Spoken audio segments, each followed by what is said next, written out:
I told you about the exciting new pipeline proposal called Energy East. TransCanada Pipelines from Alberta has teamed up with Irving Oil of New Brunswick to build a $12 billion infrastructure project. So right there, this will be the largest construction project in Canada. Thousands of jobs. The project would ship over 1 million barrels of oil a day when completed from Alberta to refineries in Montreal and Quebec City, and then on to the biggest refinery in Canada, which is the Irving Refinery in St. John. All of those refineries would dip into the pipeline for oil as their feedstock. They'd use the Alberta crude oil for their raw material instead of imported OPEC oil that they use now. And finally, they'd build 2 marine terminals, one near Quebec City and one at the end in St. John, to export the remaining oil to the world. It is a win-win-win scenario. Canadian ethical oil gets a new market, and OPEC conflict oil is replaced. Eastern refineries get more affordable raw materials, about 20% cheaper than OPEC oil. And then there's all those jobs for everyone along the way. Amazing. But as I told you when this was announced a few weeks ago, there's another reason to like it, besides the economics of it. It's the national pride, the national unity of the thing. A friend of mine who was there at the announcement snapped this picture on his cell phone of a banner hanging over the refinery. It said, "Alberta, always welcome." Isn't that amazing? Isn't that a refreshing change to all the negativity, the vicious squabbling, the province against province backbiting that we saw with politicians from BC trying to beggar their neighbors in Alberta? Isn't it a pleasant change from all the anti-Alberta bigotry, the National Energy Program? Remember that? And this isn't a partisan thing. New Brunswick's Premier, David Alward, is a Conservative, but all of the political parties in the New Brunswick legislature unanimously voted in support of this pipeline. That's how important it is to New Brunswick's future. What a great start. Here, look at the map. Amazing. Just like the Canadian Pacific Railway, binding the country together. I'm for all the pipelines, this proposal and the other ones we talk about on the show from time to time, like the Northern Gateway or the Trans Mountain Pipeline and others. It's weird that we're having these big political discussions about pieces of industrial infrastructure. I mean, pipelines to me are like roads or bridges or railway tracks. They're like the blood vessels of a body, but for a country. I mean, you need what you need. You build what you need. There's not really a political debate about them. But 10 years of extremist politics, of foreign-funded environmental lobbyists, have succeeded in getting people to think that pipelines are somehow political. I mean, can you imagine if we took the same political approach to roads or bridges, or where we put down fiber optic cable or sewer pipes? I mean, of course I'm in favor of all those things, just as long as they follow the law. I mean, what do I care? Other than it creates jobs for people and keeps the country running. $12 billion, that's enormous. For construction workers, most of them will be unionized, I'm sure. Think of the engineering jobs, the accounting jobs, the banking jobs, the trucks that'll be bought or rented, the steel to make the pipe, the restaurants all along the way. I mean, for comparison, get this. The entire GDP of the whole province of Prince Edward Island is about $5.5 billion. This pipeline, this private project, no government money, will be more than double the size of Prince Edward Island's entire economy. Huh. Or if you're a greedy government type, think of all the tax revenues you'll get from the construction, from the employment, from the property taxes of this pipeline, from all that oil that'll go through it. Uh-oh. That's the thing, though. See, if you look at the route of this pipeline, it means a lot of jobs for a lot of Canadians, but it also passes right by a lot of politicians smacking their lips. A lot of politicians who have pretty much wrecked their own economies and are starting, staring at that $12 billion and wondering if they could squeeze out a bit more of it for themselves. Nice pipeline you got there. Shame if anything would happen to it. That kind of thing. A shakedown. Well, we know New Brunswick wants this to go ahead. And Alberta, of course. And Saskatchewan is pro-pipeline. And lucky BC's Christy Clark isn't involved in this one. So who is the poorest, most desperate, most indebted politician in Canada? Well, of course, it's Ontario. The province that used to be the economic engine of Canada is now a have-not province with a massive deficit and an accumulated debt larger than California's, with skyrocketing energy prices in Ontario because of their own green energy schemes. Once upon a time, big national projects like this were the kind of thing Ontario loved. Ontario used to think its interests and Canada's interests were basically the same thing. It certainly said that a few years ago when Ontario's Liberals demanded the rest of the country bail out Ontario's flagging oil industry with a $9 billion handout from taxpayers. Then it was all about the national interest and thinking big, wasn't it? Here, let me quote to you the sad, pitiful, beggared face of Ontario today. Here is Energy Minister Bob Chiarelli. whose chief job description is wringing subsidies out of taxpayers and residents to subsidize his expensive wind turbines. Here's Chiarelli on this pipeline, quote, "There is a lot of concern that the majority of the oil will be for export and that Ontario will only be a conduit to facilitate oil from tar sands to go to foreign markets," unquote. Huh? So the Energy Minister of Ontario thinks it's a problem that another province wants to export energy. It's a concern for Ontario, is it? He used that word, concern.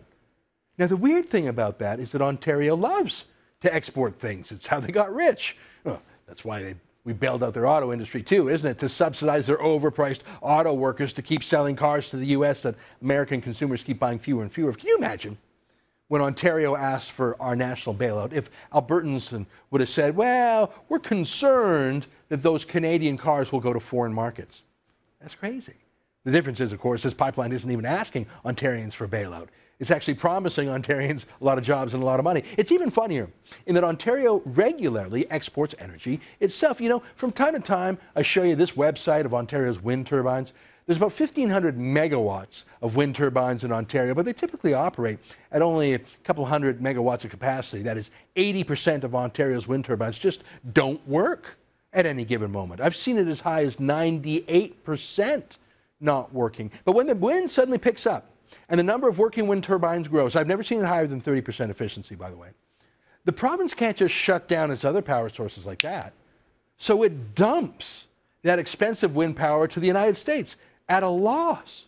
That's Ontario's energy business model. It's hilarious when you think about it, and pitiful.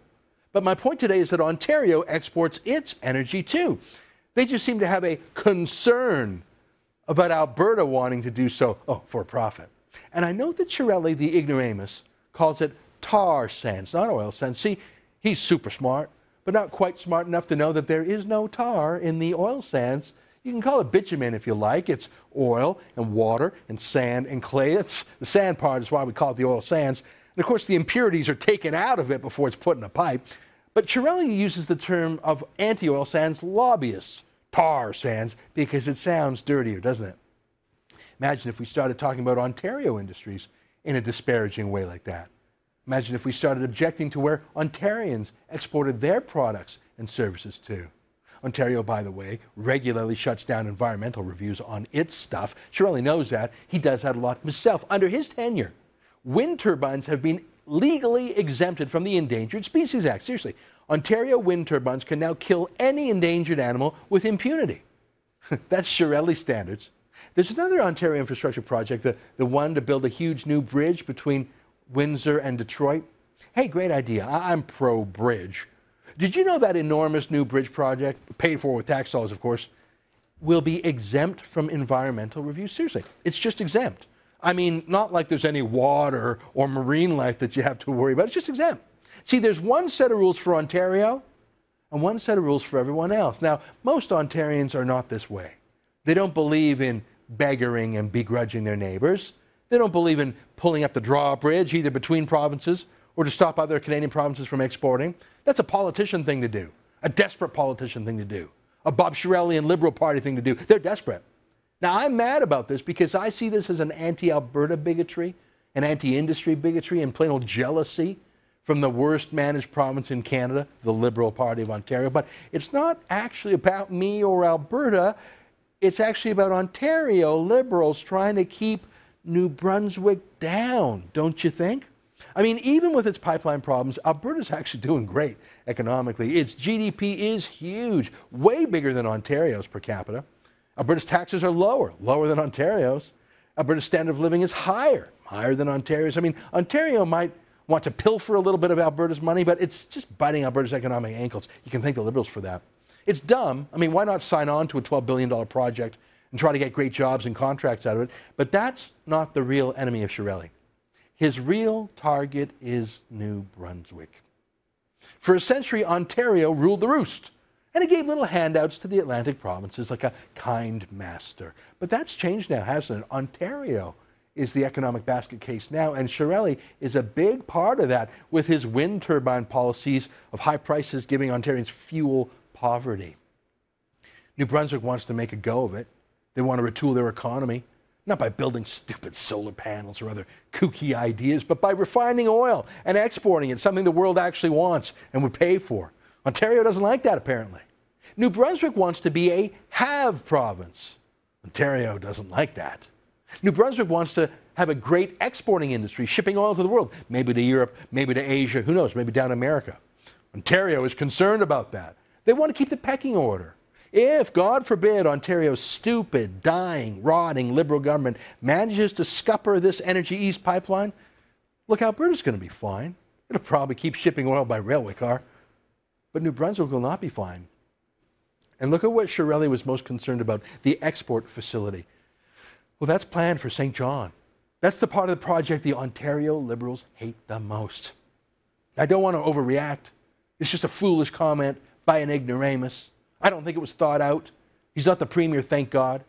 But it does show you the kind of jealous, small-minded, ill-informed thinking around Kathleen Wynne's Liberal Party cabinet table. This has to be nipped in the bud.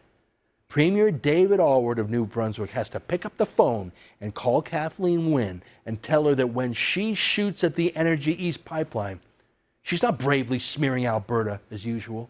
She's bullying an Atlantic province that's trying to make a go of it. That's bad economics, but it's also bad for national unity. Ontario used to be the most loyal of provinces. We cannot allow their desperate Liberal politicians to become the most destructive of Canadian provinces.